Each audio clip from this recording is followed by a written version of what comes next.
দেখুন বড়া ভাজা হয়ে গেছে। বেসন দিয়ে মাছের ডিম দিয়ে বড়া করব। পরিমাণ মতো নুন দিয়ে দেবো, মেখে নেব, রাখা। এবার একটুখানি ঢেকে রেখে দেবো।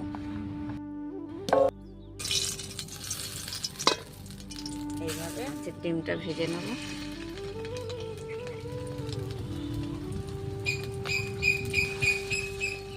দেখুন এইভাবে উল্টে নেবেন।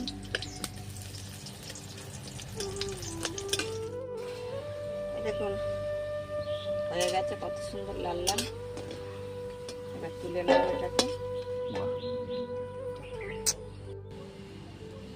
তেলটা দিয়ে দিলাম, দুটো শুকনো লঙ্কা ছিঁড়ে দিয়ে দিয়েছি, একটু পাঁচ ফোড়ন দিয়ে দেবো।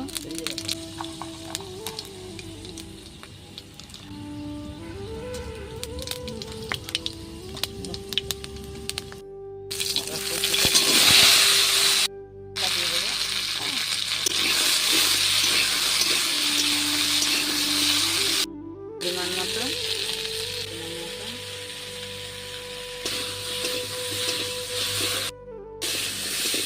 জল। এবার এটা ঢাকা দিয়ে দেবো। এইভাবে আমটা এবার কেটে নেব।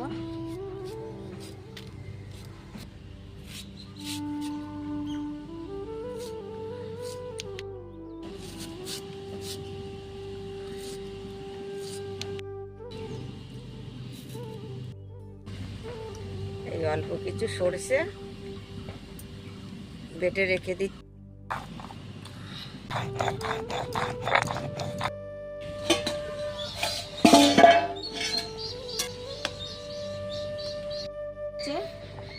এবার আমি আমটা দিয়ে দেবো। আগে যদি আমটা দিতাম তাহলে কচুটা সিদ্ধ হতো না।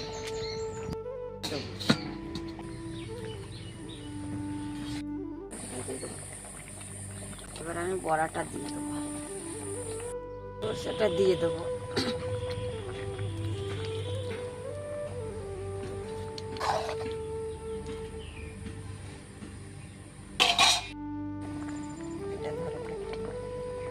আচ্ছা, এবার নাবিয়ে নেবো। মাছের ডিম দিয়ে টক।